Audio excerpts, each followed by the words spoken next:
So, Scott, we're going to start with you. Talk to me about what you've learned about recently fired Department of Justice employees. We have another purge underway inside the Department of Justice, a second wave of people being fired for their connections to investigations that targeted Trump supporters, Trump allies, or January 6 rioters. 3 federal prosecutors were fired in the past couple of weeks. And then Monday, the public affairs director for the U.S. attorney in Washington, D.C. was fired to her surprise. She is the person who sends out the news releases about the January 6 cases, and she suspects it's a form of retribution for all of them for touching January 6 cases. Take a listen to Patty Hartman about her surprise firing in a letter that was signed by Attorney General Pam Bondi.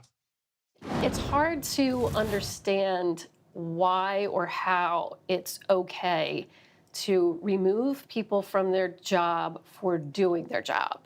You know, January 6th, you hear a lot of the rhetoric about January 6th was a political prosecution. The only thing about January 6th that's political are the actions that the people took to assault police officers and do damage to that building, and the actions that are being taken now. Is this retribution? At least with respect to the prosecutors, this definitely feels like retribution. What's more, in a social media post, Major, Patty Hartman says the country is driving into an abyss that she hopes the country can pull itself out of. She says, in her words, the rules don't apply anymore. There's a climate of fear, as I understand in your reporting. Yeah, it's not so much that she's the first person fired. She's far from that for a role in the January 6th investigations. But she says there's deep concerns there's going to be another wave. Take a listen to this.